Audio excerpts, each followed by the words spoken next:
he must refer the motion to another judge to hear the motion, but if any one of the conditions is not met, there is no error in denying the motion. And motions to recuse are viewed and considered by the appellate court for abuse of discretion. Accordingly, the court is going to address each one of the factors as it pertains to both Mr. Steele's motion and, for shortness, Mr. Banks' motion. I find both motions were timely filed. I find that Mr. Steele's motion was in fact filed on this past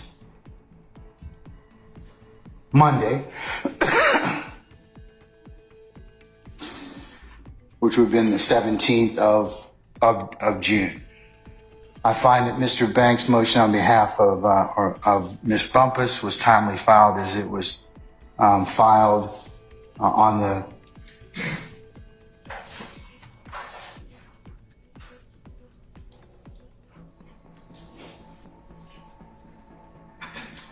filed on the 14th of June at 10:40 p.m.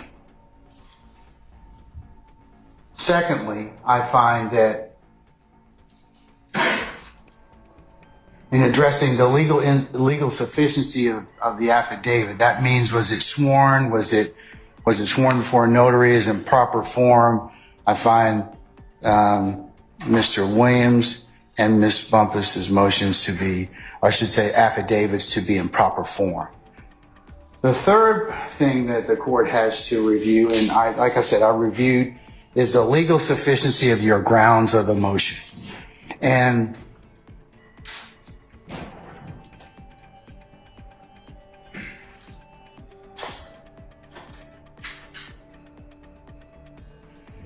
here's where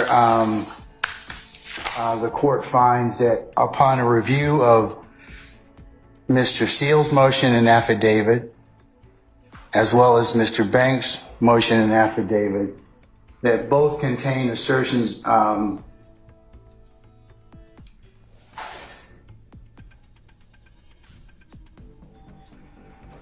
bare assertions and legal conclusions which aren't sufficient for the court to grant your motion at this point in time and refer it to another judge for it to be heard.